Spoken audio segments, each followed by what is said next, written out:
Good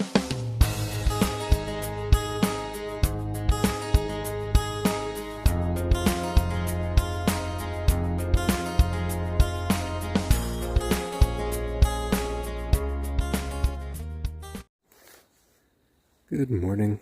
So I've been up since about 5:45 and quite possibly the best night's sleep that I've had in the hammock yet. Nice and cold, but I did wake up. My pad slipped a little bit behind me. Woke up with a cold spot 2 or 3 times during the night and shifted around. Other than that, it was a great night's sleep. Got about 8 or 9 hours, at least 9 hours of sleep. Sun's about to come up in about maybe 20-25 minutes, and I'll get some breakfast ready and head back on the trail. Good morning. Here we are at the shelter. You can see the bear box down there. Nice little area. Picnic table. And there's a shelter. Got my bag hanging in there right now. And of course, one of the great things about shelters and campsites here on the trail, lots of times there's a privy. There's my hammock set up right up there. And the plan today, after cooking some breakfast, is about 10 more miles to the next shelter. And I'm pretty excited. It's been quite a beautiful, beautiful walk. I love this. It's a little bit easier as far as the trail. Only a little bit of rock scrambles, very little roots. A lot better than the stuff I've been working with in North Carolina. Also, the temperature is much cooler. Of course, a little bit cold overnight, but still have yet to check that temperature, see what it is. But it's probably at least 52 or lower. But during the day, it's supposed to only get up to maybe 72. So, beautiful weather. Look forward to it and keeping you guys updated. Alright, nice hot breakfast of oatmeal. Had some Carnation high protein instant breakfast and some coffee. So, and a strip waffle. So I'm all set, fueled up, ready to go. Hitting the trail. The big question today, there's a stream that's been reported as flooding and needed to be forded. And with any luck, it will be settled down a little bit now and have an easy cross. Well, here comes the next 10 miles.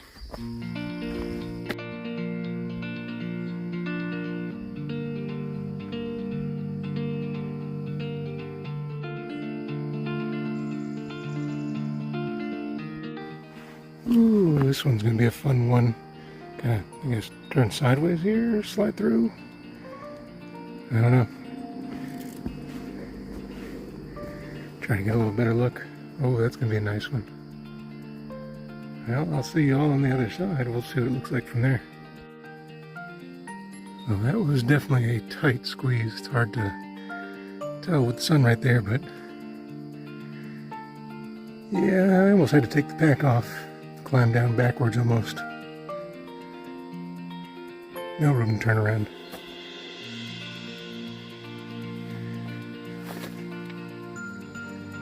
Should be a little bit easier after this now.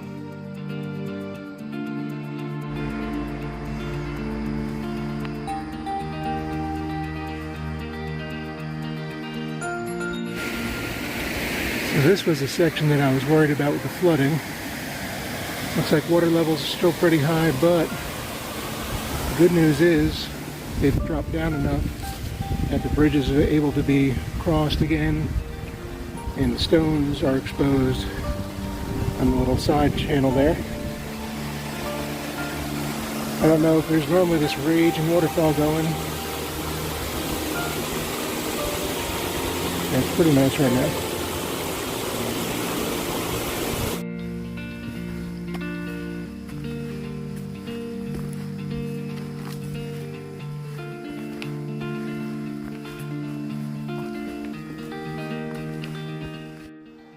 I've heard Pennsylvania referred to as Rocksylvania, but I have some rocky sections here too.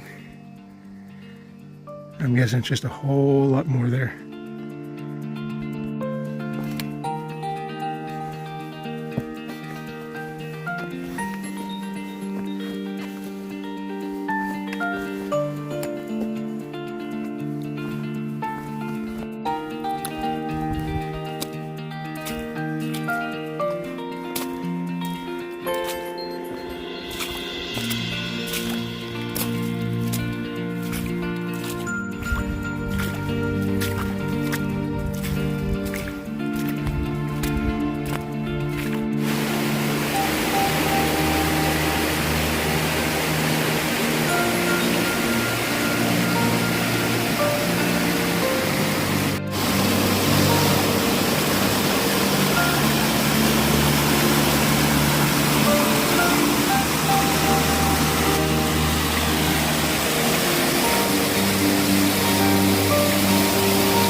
So I'm strange. I love stone walls. I love a lot of the old stonework. And while I was in Connecticut, going to school, doing anthropology, I'd done a lot of studying of the stone wall structures and even some old foundations. If it wasn't so wet, I would love to jump down into this foundation and take a look around.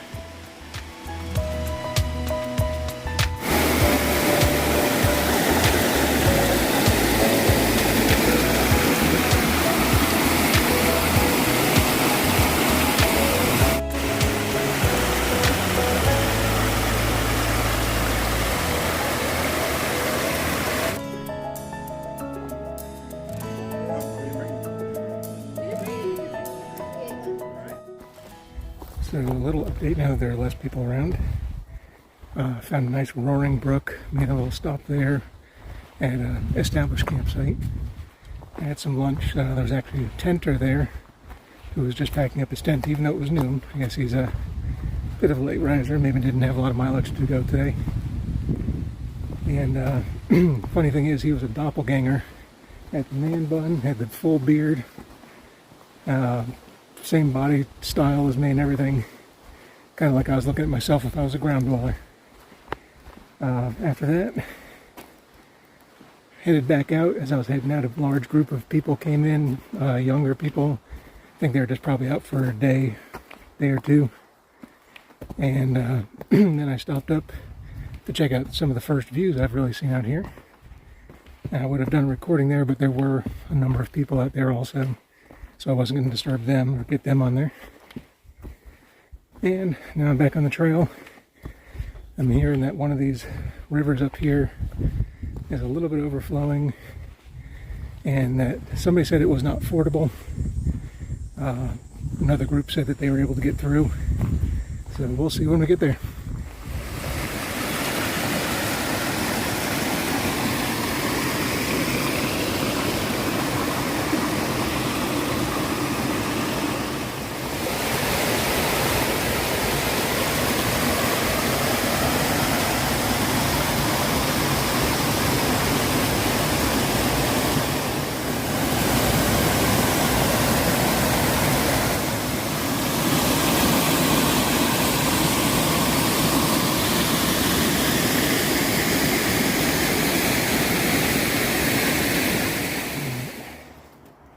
So I actually met my first bridge runner today. Came across him, and he gave me the same warning as others that this Guinea Brook here is going to be pretty full. Had two through hikers that looked like through hikers with the pace they were going. Passed me by. They're going to be down there already. I don't know if they're taking the side trail or if they're going to go through. I'm going to give it a try, see what it looks like first. Well, if you can't tell by the sound, we're here. It's not that bad. I did step in a little bit, do a little trial run, see how it felt. It's not bad. I've got my trekking poles, got my boots secured on me now, and we'll give it a try. What do you think?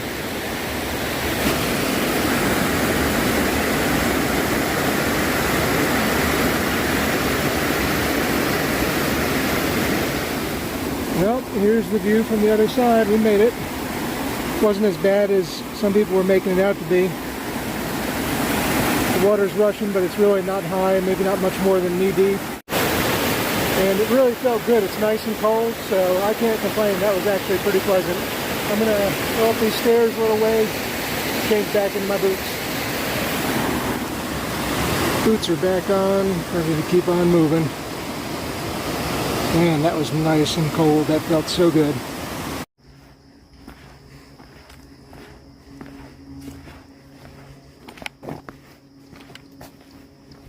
Well, I'm finally down off the mountain on a nice flat footpath, I believe, to the shelter tonight.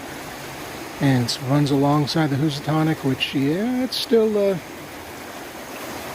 running very high, very dirty right now. Shouldn't be but another hour, not even an hour and a half.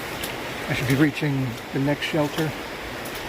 And should give me more than enough time to set up, cook, and get settled in for the night.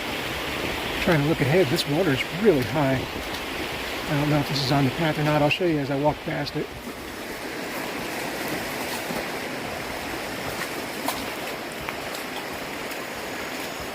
Right up to the trail. I have to kind of go up and around a little bit here.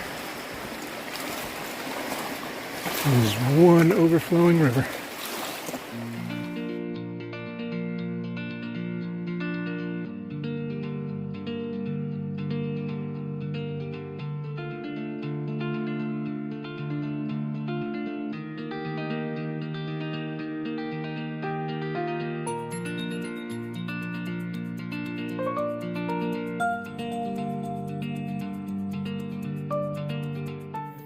Mountains today. All that up and down, to just see an open field to walk across. And it almost seemed like some kind of a trick. Well, I say that, but this walk along the Housatonic is nice and flat also, so I can't complain. It's a nice way to end the day.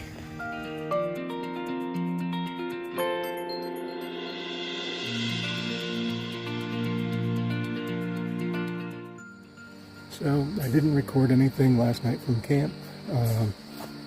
Didn't record anything this morning either. I got into the shelter, ran into the two guys that were ahead of me that I thought were through hikers. They're actually just doing a Connecticut section today. It's a Rabbit and Sugar Rush. And so they were doing Connecticut in 2 days, yesterday and today. That's crazy in my opinion, but it could be done. Then another hiker came in. His real name, that's kind of boring. I didn't catch any trail name. But he was pretty cool, and we ate dinner together and set up, they taught me how to play cribbage, played cards till sunset, and climbed in for bed.